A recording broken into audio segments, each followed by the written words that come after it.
नमस्कार। भोरे भोर में आपका एक बार फिर से बहुत बहुत स्वागत करते हैं। भोरे भोर में आज ऐसी खबर लेकर के आए हैं जो खबर विश्लेषण से अलग है, लेकिन बिहार की राजनीति में बहुत बड़ा एक अलग तरह की राजनीति का शुरुआत करने वाली ये खबर है। ये खबर हमको सुबह सुबह आपको इसलिए लेकर के आए हैं और ये खबर सबसे पहले भारत लाइव पर ही आपको मिलेगी। खबर ये है कि रघुवंश प्रसाद ने नीतीश कुमार को चिट्ठी लिख दी है।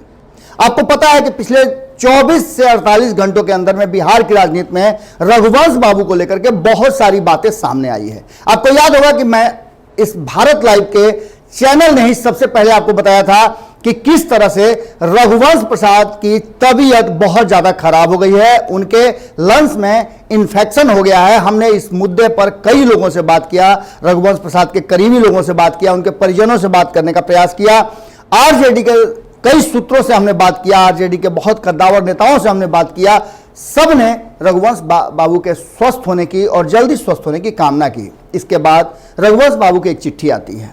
वो चिट्ठी इसलिए आती है कि 32 सालों तक लगातार जब से हम राजनीति में प्रवेश किए हैं तब से आपके साथ चल रहे हैं। हमें बहुत प्यार मिला, कार्यकर्ताओं से हमें बहुत सम्मान मिला और अब हम चलने में अक्षम नजर आ रहे हैं, इसलिए हमें माफ कर दिया जाए। इस चिट्ठी के बाद से बिहार की राजनीति में एक अलग तरह का हड़कंप कहा जाए उसको या सुनामी कहा जाए, वो बवंडर की तरह उठता है, क्योंकि रघुवंश बाबू एक बहुत ही कद्दावर और बहुत ईमानदार नेता के रूप में जाने जाते थे। रघुवंश बाबू का नाम जब भी लिया जाता है तो बड़ी सम्मान के साथ लिया जाता है। कहा यह जाता है उनके विरोधी तक उन्हें बहुत सम्मान देते हैं। हमने आपको एक खबर के माध्यम से बताया था कि भारतीय जनता पार्टी कहीं ना कहीं उनकी नज़र खास करके प्रधानमंत्री नरेंद्र मोदी की रघुवंश बाबू पर है और रघुवंश बाबू के माध्यम से बिहार की राजनीति में वो मजबूत पकड़ बनाना चाहते हैं। इसके लिए उन्होंने अपने पार्टी के कई नेताओं को उनके पीछे लगाया था। मामला तब बहुत ज़्यादा पेचीदा था। रघुवंश बाबू ने साफ तौर पे इनकार कर दिया था कि वो जहां हैं वहां खुश हैं। आपको हमने बताया था कि नीतीश कुमार से भी बात कराने का बहुत प्रयास किया गया था, लेकिन बात करने से इनकार कर दिया था। लेकिन अब रघुवंश प्रसाद ने खुद अपने हाथों से एक चिट्ठी नीतीश कुमार को लिखी है और लिख करके बहुत सारी बातें बताई है। हम उस बात को पूरे सिलसिलेवार ढंग से आपको बताते हैं, वो चिट्ठी भी आपको दिखाते हैं। पर इससे पहले आपको बता दें कि रघुवंश प्रसाद की वो चिट्ठी जिसमें उन्होंने कहा था कि जब से हम आपके साथ हैं, 32 सालों तक आपके पीछे खड़े रहे, उन्होंने लालू प्रसाद को संबोधित करते हुए सीधे चिट्ठी लिखी थी कि 32 सालों हो गए, 3 दशक से ज्यादा समय हो गए जब आपके पीछे हम पूरी मजबूती के साथ खड़े रहे हैं, पर अब हमारा मन, विचार और शरीर दोनों काम नहीं कर रहा है। स्वस्थ नहीं हूं, मानसिक रूप से भी मैं अपने आप को अलग करना चाहता हूं। जो भी मिला पार्टी से वो उसके लिए मैं बहुत ज्यादा आभारी हूं, संतुष्ट भी हूं और सबका धन्यवाद भी करता हूं। इन सब बातों के बाद लालू प्रसाद की एक चिट्ठी आती है जेल से और वो चिट्ठी में सीधे तौर पे लिखते हैं कि कहीं नहीं जा रहे हैं रघुवंश बाबू।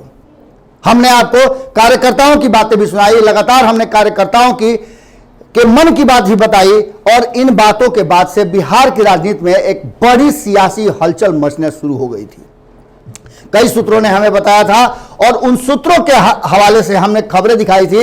लगातार आपने देखा होगा कि संपादक नमन मिश्रा जी ने अपने पंचनामा को भी आधा पंचनामा करके और जल्दी से आप तक खबर पहुंचाई थी कि बिहार की राजनीति में रघुवंश प्रसाद को लेकर के क्या बातें हो रही थी। सबसे पहले भारत लाइव ने आपको बताया था कि रघुवंश प्रसाद के माध्यम से किस तरह से एनडीए बिहार की राजनीति में अपनी मजबूत, एनडीए की बात तो छोड़ दीजिए ना, दोनों ही खेमे जो बड़े धड़े हैं एनडीए के, नीतीश कुमार और मोदी, वो दोनों ही चाह रहे थे कि रघुवंश बाबू उनके पाले में आ जाएं। अब संभावनाएं बहुत ज्यादा उस तरफ देखी जा रही है। यह फैसला रघुवंश बाबू पर छोड़ दिया गया था कि रघुवंश बाबू क्या करेंगे। रघुवंश बाबू की लालू की लिखी चिट्ठी के बाद अंतिम चिट्ठी इसको मान के चलिए कि उन्होंने लगभग फाइनल कर लिया है और उन्होंने नीतीश कुमार को एक चिट्ठी लिखी है। इसने स्पष्ट होता है, बहुत हद तक ये बातें साफ नजर आ रही है कि अब आरजेडी से उनका संबंध न भूतो न भविष्यति वाली बात में चला जा रहा है।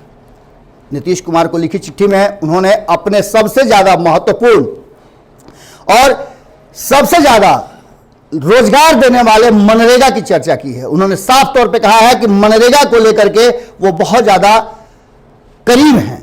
इस योजना को आपको पता है कि लाने में उनकी बड़ी भूमिका, अहम भूमिका रही थी। अब इस मामले को लेकर के उन्होंने साफ तौर पे पूरे स्टेज वाइज लिखा है कि इस मुद्दे पर वो प्रधानमंत्री से भी बात कर चुके हैं, इसके साथ साथ केंद्रीय मंत्री वीरेंद्र सिंह से भी बात किए हैं। और तब वीरेंद्र सिंह के जो पीए हुआ करते थे, पर्सनल असिस्टेंट हुआ करते थे, उनसे बातचीत के दौरान उन्होंने रघुवंश बाबू के पास अपने पीए को भेजा था।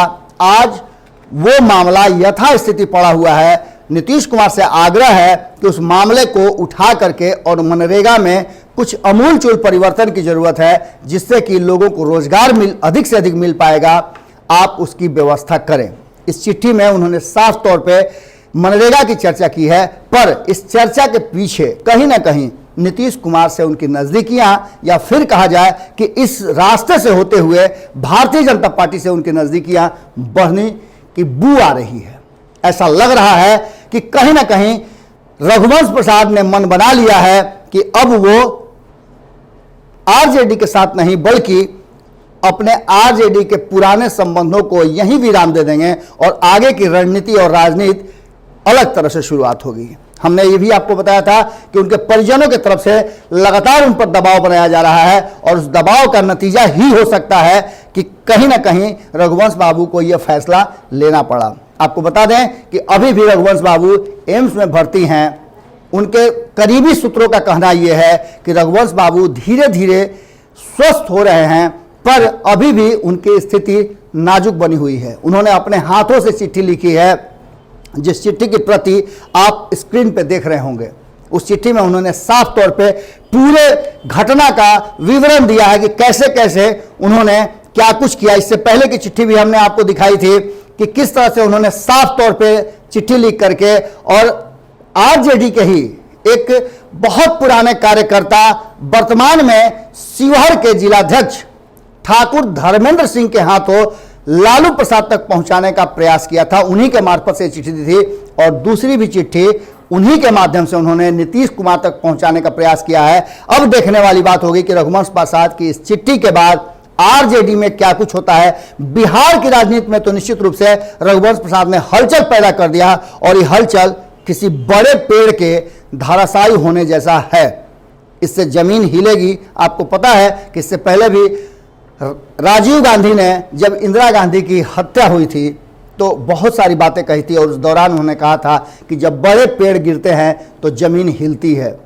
रघुवंश प्रसाद को आप छोटा नेता नहीं कह सकते हैं। रघुवंश प्रसाद बहुत बड़े नेता थे, जिन पर कोई भी राजनीतिक उदाहरण देने के लिए उनको सामने रखता था। आज फिर से एक बार उदाहरण पेश होने जा रहा है, और ये उदाहरण आने वाली बिहार की राजनीति और चुनावी क्षण में, चुनावी काल में, जबकि चुनाव बहुत ही नजदीक हैं, बहुत बड़ा असर करेगा। और यह असर कितना ज़्यादा आरजेडी को प्रभावित करेगा, महागठबंधन को प्रभावित करेगा, या फिर इसके पीछे की रणनीति क्या है, हम उसके भी टोह में लगे हुए हैं। लेकिन एक बात तो तय माना जा रहा है कि जो रघुवंश प्रसाद नीतीश कुमार से बात नहीं करना चाहते थे, उन्होंने अपनी चिट्ठी को लिख करके स्पष्ट कर दिया है कि अब वो एक अलग राह में चल पड़े हैं, और ये राह एनडीए के किस घटक दल के तरफ मुड़ रहा है, ये बातें बहुत जल्दी आपके सामने हम स्पष्ट कर देंगे। जुड़े रहें भारत लाइव के साथ। खबरों का सिलसिला लगातार जारी है। कैसा लगता है आपको भारत लाइव का विश्लेषण, खबरें, जरूर कमेंट बॉक्स में बताइएगा। और ये भी बताइएगा कि रघुवंश प्रसाद के इस चिट्ठी से और उनके आरजेडी छोड़ने से कितना असर आरजेडी और महागठबंधन पर पड़ने वाला है। नमस्कार। बढ़ाएं अपना कदम सक्सेस की ओर शिखर करियर इंस्टीट्यूट के साथ। शिखर करियर इंस्टीट्यूट पूर्वी भारत में एकमात्र कोचिंग संस्थान जो एक्सक्लूसिवली है मेडिकल एंट्रेंस एग्जाम के लिए।